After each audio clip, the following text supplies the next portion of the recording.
Bismillahirrahmanirrahim. Assalamualaikum warahmatullahi wabarakatuh. Salam sejahtera untuk kita semua.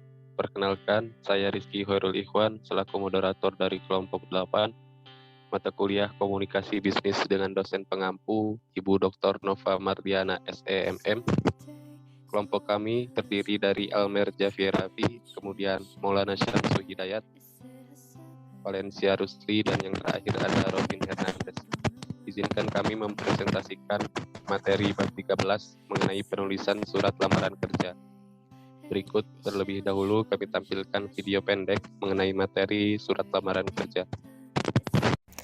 Halo, Assalamualaikum warahmatullahi wabarakatuh. Senang sekali Bu Santi bisa menyapa kamu di ruang temu, sebuah ruang untuk melaku temu meski terpaut jarak dan waktu. Oke, kali ini kita mau belajar tentang penulisan surat lamaran pekerjaan. Oke, langsung ke sini. Yang paling atas ini adalah titi mangsa. Titi mangsa itu adalah tempat di mana kamu menulis surat ini dan kapan. Di sini kamu bisa lihat, ini di sini Garut 30 Juli 2020. Di sini pimpinan PT Maju Sejahtera Jalan Kenari ini. Jadi, kamu harus bisa bedain ya, Garut ini adalah di mana surat ditulis atau kamu tinggalnya di mana. Jadi kamu nulisnya di Garut gitu ya. Dan yang ini adalah alamat dari ini PT Maju Sejahtera. Oke. Untuk ini tidak ada kesulitan ya. Tempat itu harus diawali dengan huruf kapital. Harus huruf kapital, oke. Kemudian tanda koma, terus tidak diakhiri tanda titik. Oke, di sini tidak ada tanda titik karena ini bukan kalimat. Ingat ya, ini bukan kalimat. Kemudian di bawahnya adalah perihal lamaran pekerjaan. Nah, ini bisa juga kamu tulis hal. Ini ya, bisa ditulis hal. Hal atau perihal. Terus ini yang bawahnya adalah lampiran. Bisa kamu tulis disingkat LAMP titik. L-nya kapital. Lihat ya, L-nya kapital, LAMP titik. 5 lembar nggak boleh kalau kamu nulisnya gini nak. Nah kayak gini tidak boleh. Tulis 5 L-I-M-A gitu ya. Oke. Kemudian next ini YTH yang terhormat pimpinan PT Maju Sejahtera Jalan Kenari nomor 1 Kota Yogyakarta. Ini adalah kode pos. Oke. Ini alamatnya Bu Santi emang ngarang, tapi kita mau coba ulik-ulik tentang tanda bacanya. Bu, kenapa sih nggak boleh kayak gini? Kalian suka kayak gini kan nih? Kepada titik 2 YTH. Nah ini nggak boleh nih dek. Kenapa tidak boleh? Karena kepada itu adalah kata sambung.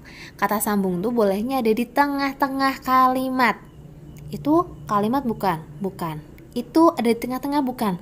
Enggak, itu ada di awal. So, enggak boleh, langsung hapus. Jadi langsung yang terhormat. Y kapital, TH titik, pimpinan PT Maju Sejahtera. Ibu, saya mau tanya lagi.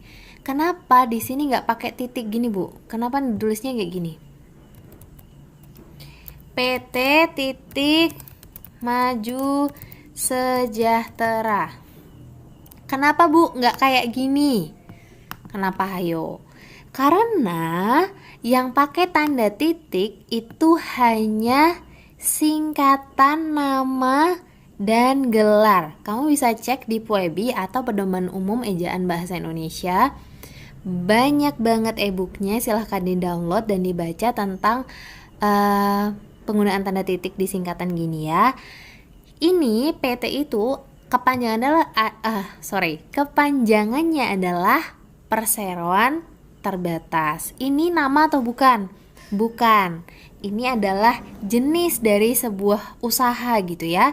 Jadi tidak boleh diakhiri dengan tanda titik. PT ini sama, ini tanda titiknya dihapus ya sama Bu Santi, nggak boleh. PT tanpa tanda titik. Ini sama halnya dengan kalau kalian nulis TNI. Sama halnya kalau kalian nulis ABRI. Sama kalau kalian nulis PNS gitu. Semua pakai tanda titik enggak? Tidak, gitu ya. Ini sama jenisnya. Tidak diakhiri tanda titik. Kecuali kalau misalnya nih, lihat di sini. Di sini ada Arif Alfikri, SE. SE ini adalah gelar sarjana ekonomi. Nah, kalau singkatan gelar baru boleh dikasih tanda titik gitu ya. Kalau misalnya Bu namanya nama orang misalnya siapa atuh ya? Dadang Sunandar gitu ya. Dadang Sunandar, S-nya disingkat gini. Nah, kasih tanda titik. Karena S di sini adalah kependekan dari Sunandar. Sunandar adalah nama, jadi dikasih tanda titik. Oke, paham ya? Sip. Nah, Ibu, gimana kalau saya tahu siapa nama pimpinannya dan pengen saya tulis? Boleh nggak? Boleh. Cara nulisnya gini. Misalnya, si bapak, misal taruhlah dia adalah bapak-bapak ya. Si bapak itu punya gelar di depan. Misalnya Dr. Dadang Sunandar. Nah, ini kamu tidak, karena ada gelar di depan, kamu tidak perlu membubuhkan bapak. Jadi tinggal YTH Dr. Dadang Sunandar. Itu cukup. Kalau gini gimana Bu? Nah, ini nggak boleh justru. Walaupun aduh Bu kok kayaknya nggak sopan gitu ya. Tapi kalau kita menulis surat lamaran pekerjaan, karena dia semi resmi, harus sesuai dengan kaidah bahasa Indonesia yang ada di PUEBI. Jadinya harusnya gini, kalau gelarnya si bapak atau si ibu itu ada di depan, berarti nggak usah pakai kata sapaan. Kata sapaannya kita hapus. Nah, selain dokter bisa apa? Misalnya Profesor Doktor bisa. Atau misalnya Haji Dadang Sunandar gitu. Tapi Bu, gimana kalau dia gak punya gelar di depan, gelarnya di belakang? MAG misal. Nah, kalau gelarnya di belakang, otomatis di depan ini harus kamu kasih kata sapaan. Nah, gini. Oke ya? Bisa dipahami nggak? Bisa dong ya. Gini. Ibu kasih tulis ya.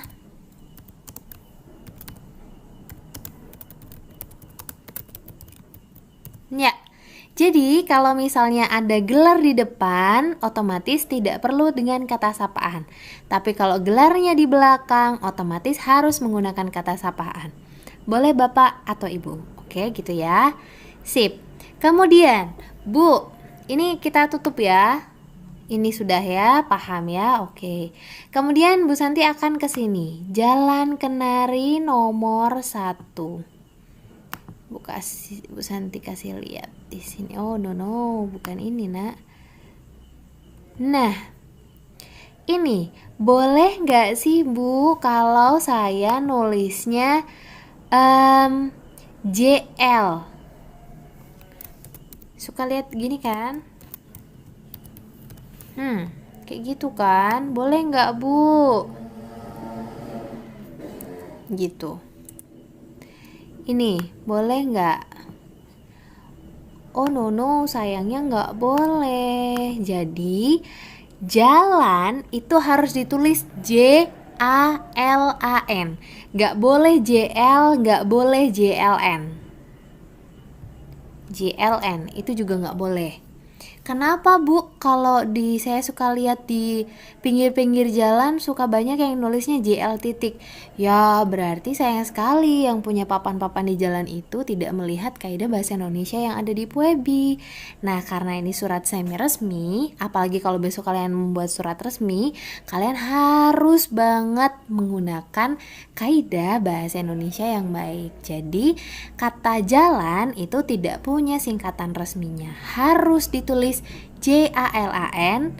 Kalau ada nama jalannya berarti J-nya kapital, Kenarinya K-nya kapital, gitu ya. Oke, gitu. Sampai di sini. Oh ya, satu lagi.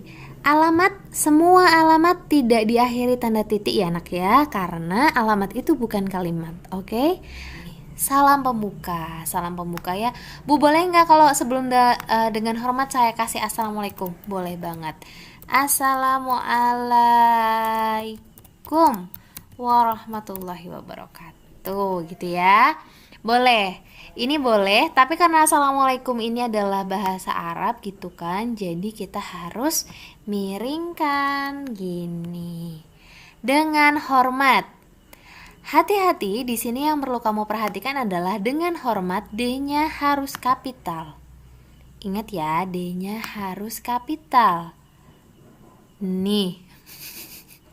Kelihatan ya, D-nya harus kapital dan hormatnya hanya itu kecil. Gitu ya, Nak ya. Dan selalu diakhiri dengan tanda koma gitu. Ini sudah pakem dari sana. Jadi harus seperti ini gitu. Oke. Kemudian bagian pembuka, langsung ke pembuka ya. Di pembuka Bu Santi kasih 2 pilihan. Kadang-kadang Bu saya lihat di contoh kalau saya buka-buka di internet tuh suka ada yang langsung yang bertanda tangan di bawah ini bla bla bla bla bla bla gitu ya. Ini berarti ini kan namanya Arif Alfikri SE ya. Si Arif Alfikri ini berarti dia mendaftar itu inisiatif sendiri. Emang dia misalnya orang Garut gitu ya, terus aku pengen kerja di Jogja, terus dia langsung ini tadi kan di Jogja ya, ini di Jogja. Aku pengen kerja di Jogja gitu ya, merantau dari sini. Terus dia tahu ada PT namanya PT Maju Sejahtera, langsung dia apply di situ, dia langsung ngelamar di situ. Nah itu berarti langsung dengan hormat yang bertanda tangan di bawah ini nama Arif Alfikri, tempat tanggal lahir Garut 15 Agustus 1995, alamat KW Parangtrinan bla bla bla. Ini berarti dia inisiatif sendiri. Tapi kalau misalnya sebelumnya si Arif ini membaca sebuah iklan, iklannya bisa di mana aja. Bisa iklan di, kalau ini surat kabar ya, surat kabar pikiran rakyat. Bisa juga dia bisa lihat dari bukan YouTube, biasanya apa sih, Instagram gitu ya, Instagram gitu. Itu berarti nanti bisa ditulis dimuat pada akun media sosial perusahaan Bapak Ibu pada tanggal berapa, mengenai apa gitu ya, Ibu bacakan.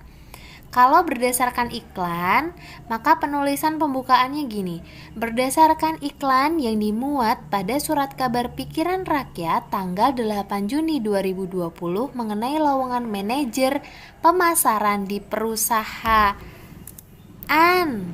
yang Bapak Ibu pimpin, saya yang bertanda tangan di bawah ini siapa namanya. Gitu. Nah, gini.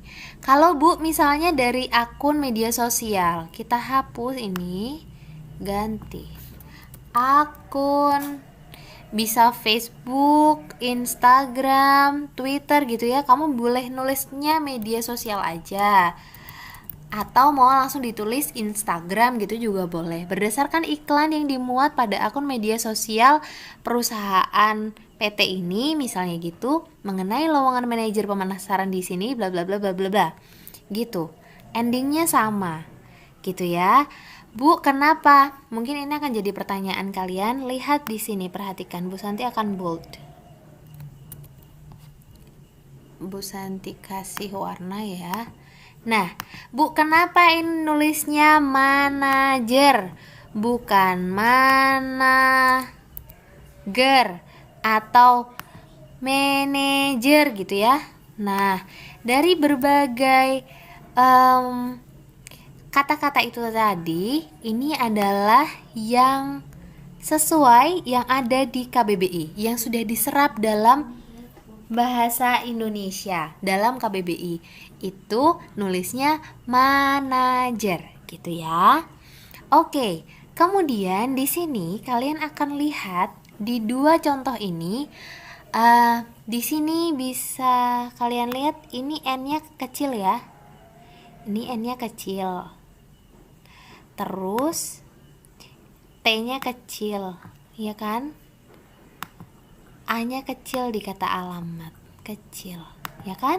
Sedangkan di sini ini kapital, Nak. Apa coba yang membedakan? Kira-kira apa yang membedakan? Sudah ketemu?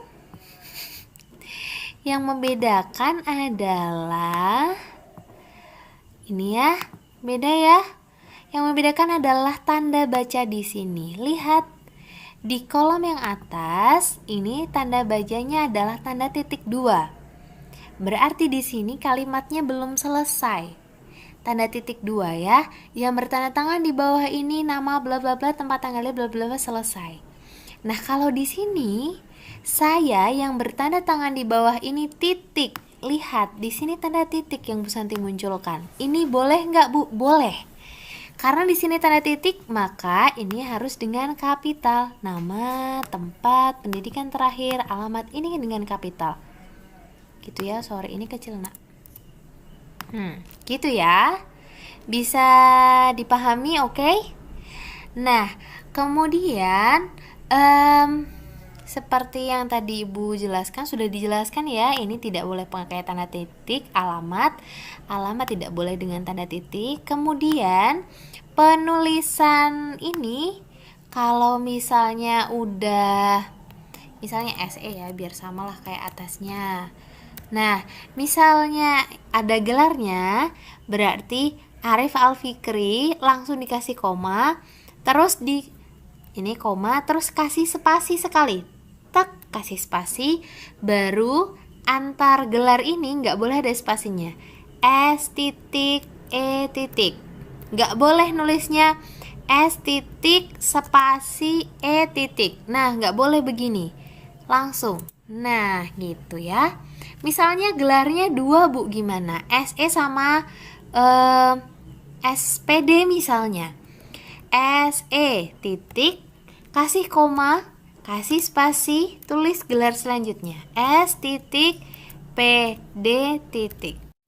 Kemudian selanjutnya, dengan ini mengajukan diri untuk mengisi posisi manajer pemasaran di perusahaan yang Bapak Ibu pimpin. Sesuai dengan syarat-syarat yang ditentukan, berikut saya lampirkan titik 2. Lihat, karena di sini Bu Santi kasih tanda titik 2, maka di sini pakai huruf kecil. Ya, lihat ya, daftarnya D-nya pakai huruf kecil, gitu ya. Beda lagi kalau misalnya Bu Santi nulisnya gini. Sesuai dengan syarat-syarat yang ditentukan, berikut saya lampirkan beberapa berkas titik. Karena udah titik, nanti bawahnya sini harus pakai huruf kapital. Ini juga harus pakai kapital. Karena sini ini udah titik, sini huruf kapital, ini nggak usah pakai ini. Jadinya gini. Oke. Bisa dipahami ya, Nak ya? Nah, kemudian jadi ini ada 2 style. Bisa kalau ini tadi titik 2 berarti sininya kecil, terus belakang dikasih titik koma, nanti belakang titik. Atau style kedua, di sini langsung kasih tanda titik, terus ininya kapital sampai bawah kapital. Di sini nggak usah pakai tanda titik, gitu ya.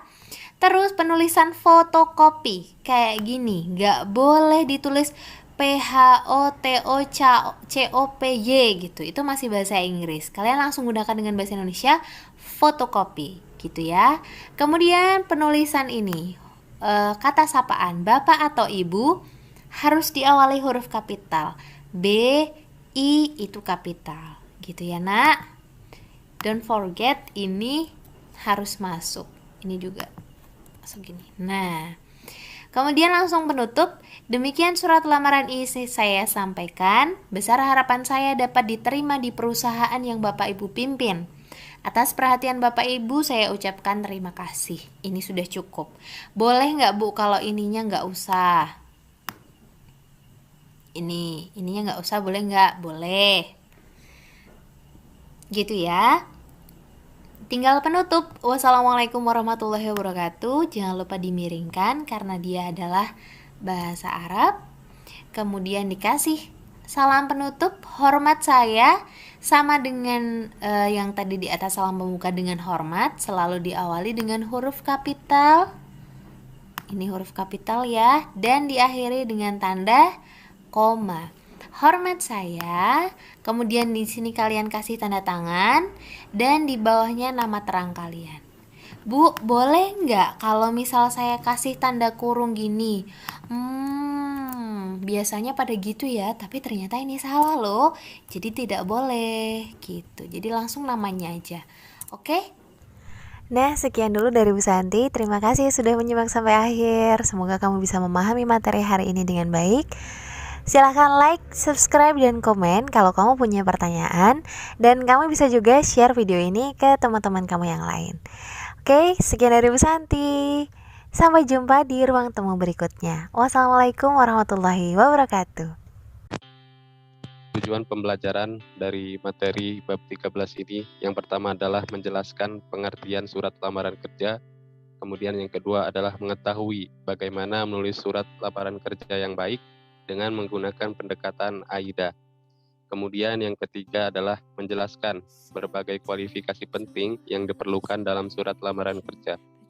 Tujuan yang keempat adalah mengidentifikasi berbagai komponen penting dalam surat lamaran kerja yang baik, serta yang terakhir adalah memperoleh gambaran contoh penulisan surat lamaran kerja yang baik. Kemudian yang pertama ini kita bahas mengenai definisi dari surat lamaran kerja. Jadi surat lamaran kerja itu dapat didefinisikan sebagai suatu surat yang dibuat oleh pelamar kerja ataupun pencari kerja untuk mengisi lowongan kerja yang ditawarkan oleh pihak lain bagi perseorangan, perusahaan maupun instansi pemerintah. Surat lamaran kerja ini dapat juga dikatakan sebagai surat penjualan atau sales letter.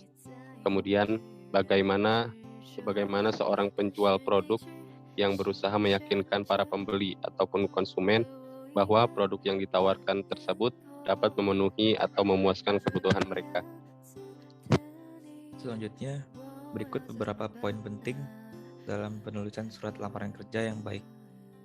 Selanjutnya, pengumuman informasi terkait lowongan kerja atau peluang kerja. Informasi yang berkaitan dengan lowongan kerja atau peluang kerja ada yang diumumkan secara terbuka untuk publik atau masyarakat umum dan ada juga yang terkesan tertutup. Masing-masing pemberitahuan informasi baik secara terbuka maupun tertutup memiliki sisi kelebihan dan kekurangannya. Berikut ada keunggulan dan kelemahannya. Pertama ada pengumuman secara terbuka, yaitu keunggulannya memberikan peluang sebanyak mungkin kepada masyarakat dengan harapan memperoleh pelamar terbaik.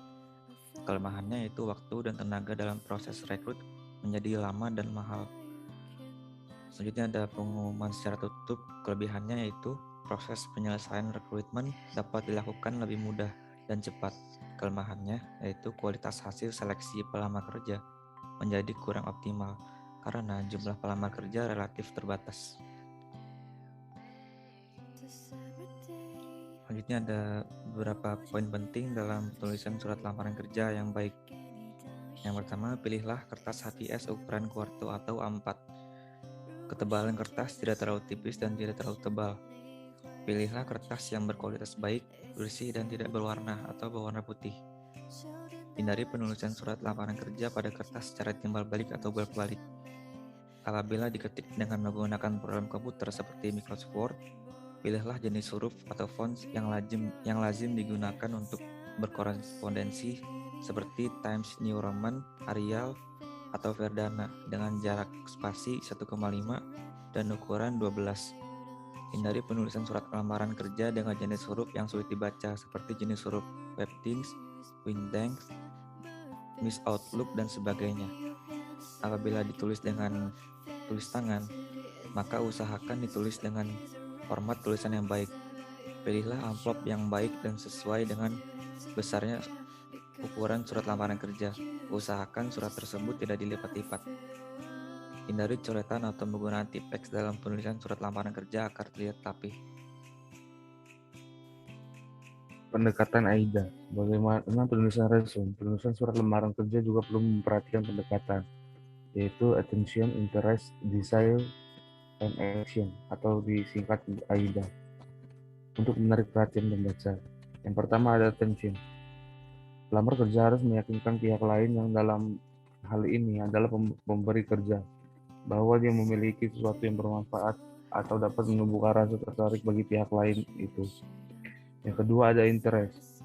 Pelamar kerja harus dapat menarik perhatian dengan menjelaskan relevan pesan-pesan yang disampaikan. Yang ketiga ada desire. Pelamar kerja harus dapat menumbuhkan hasrat pembaca untuk mengetahui lebih jauh apa yang sudah dituliskan dalam surat lamaran kerjanya tersebut. Yang keempat ada action. Pelamar kerja harus dapat memberikan saran kepada pembaca atau pihak lain untuk mengambil suatu tindakan tertentu berkaitan dengan harapan atau keinginan dalam menulis surat tersebut. Selanjutnya ada pengorganisasian surat lamaran kerja. Secara umum, pengorganisasian penulisan surat lamaran kerja memiliki 3 bagian utama, yaitu paragraf pembuka, pertengahan, dan penutup. Paragraf pembuka. Surat lamaran kerja harus menyatakan secara jelas bahwa pelamar kerja sedang melamar sesuatu pekerjaan sehingga ia perlu mencantumkan hal-hal berikut. Yang pertama, rangkuman. Pada bagian awal surat lamaran kerja perlu mengemukakan kualifikasi yang dimiliki, yang paling relevan dengan jabatan yang diinginkan, dan jelaskan bahwa kualifikasi tersebut akan menguntungkan atau memberikan manfaat bagi perusahaan atau lembaga yang menawarkan pekerjaan tersebut. Kedua, ada nama. Pelamar dapat menyebutkan nama seorang yang sudah dikenal oleh pembaca yang menyarankan pelamar bekerja untuk di perusahaan tersebut. Lalu ada sumber publikasi. Sumber publikasi merupakan sebutan dari mana pekerjaan memperoleh informasi terkait lowongan pekerjaan di perusahaan tersebut. Lalu ada pertanyaan.